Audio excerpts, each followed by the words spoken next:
Hello dancer family, ఎలా ఉన్నారు అందరూ? ఈ రోజు అయితే మా టీం అందరికి ప్రాక్టీస్ ఉంది, అందుకోసమని అందరి కోసం వెయిట్ చేస్తున్నాం. మా టీం అమ్మాయిలు ఏంటో వీడియో అనబడికి హాయిలు చెప్పేస్తారు అందరూ. ఇంతలోనే మా బాయ్స్ అందరూ కూడా వచ్చారు. వెంటనే ప్రాక్టీస్ అయితే స్టార్ట్ చేసాం. సీజన్ అయితే స్టార్ట్ అవుతుంది కదని చెప్పని కొత్త సాంగ్ అయితే స్టార్ట్ చేసాం. సాంగ్ మధ్యలో అయితే ఫ్లోర్ మూమెంట్ అయితే యాడ్ చేశారు. నేను చూడండి చేయలేక ఎలా కూర్చున్నాను. ఫ్లోర్ మూమెంట్ కాదు కానీ వెనకాల మా రాజు కూడా చూడండి ఎన్ని పోరాటాలు చేస్తున్నాడు. మా బరువు మేమే మోసుకోలేమంటే ఈ అమ్మాయిలు కూడా మా చేత మోస్తున్నారు. మా మాస్టర్ ఎగిచ్చినప్పుడు రెస్ట్ తీసుకోవడం మనిషి చూడండి మా అమ్మాయిలు అయితే ఎలా ఆడుకుంటున్నారు. దాని ఎక్స్ప్రెషన్ చూడండి ఎలా పెట్టిందో.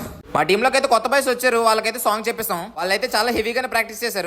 బాయ్స్ పక్కన అంత కష్టపడుతుంది. ఇది చూడండి మీకు అయితే ముద్దిస్తుందంట, తీసుకోండి. ఈ ముద్దులు కాదు కానీ మా బాయ్స్ అయితే శుభ్రం పులుసు కాలిపోయింది. అందరూ కూర్చొని రెస్ట్ తీసుకుంటే మా మాస్టర్ చూడండి సాంగ్ కోసం ఎంత కష్టపడుతున్నారు. అక్కడ అంత కష్టపడుతుంటే వీడు మాత్రం ఫోన్ అంటూ తిరుగుతున్నాడు. వీడికి ఏం కష్టం వచ్చిందో ఫోన్ లో అయితే గట్టిగానే ఇచ్చాడు వార్నింగ్. ఒక పక్క అంత గట్టిగా వార్నింగ్ ఇచ్చి ఇప్పుడేమో మళ్ళీ సోయింగ్ ఇస్తున్నాడు. తీసుకొచ్చిన సాల్వాలతో అయితే ప్రాక్టీస్ చేసాం. ఎలా ఉందో మీరే చెప్పండి. ఇవాళ ప్రాక్టీస్ కోసం తెచ్చామో లేదంటే రాజకీయ నాయకుల్లా సోయింగ్ చేయడం కోసం తెచ్చామో అర్థం కావట్లేదు. పువ్వులు అమ్మాయిల జాల్లో పెట్టమంటే మా జాల్లో పెడుతున్నారు. మా అన్నయ్య చూడండి ఎలా ఆడుతున్నాడు పువ్వులతోని. చెప్పకూడా వేసాడు చూడండి మీరే. కానీ మేము చేయబోయే సాంగ్ లో కన్నా పెడితే కింద నుంచి చప్పట్లు కొడతారు లేదు తెలియదు కానీ మమ్మల్ని అయితే ఖచ్చితంగా కొడతారు. చివరిలో అందరూ ఇంటికి వెళ్ళిపోయేటప్పుడు మా వాళ్ళు చూడండి ఎలా ఆడుతున్నారు. రాజుగడ అయితే మరీ చూడండి ఎలా కొట్టుకుంటాడు గెలగెలగలమని. వాళ్ళందరూ వెళ్ళగానే మేము కూడా భోంచేసి పడుకుని పోయాం. Bye bye.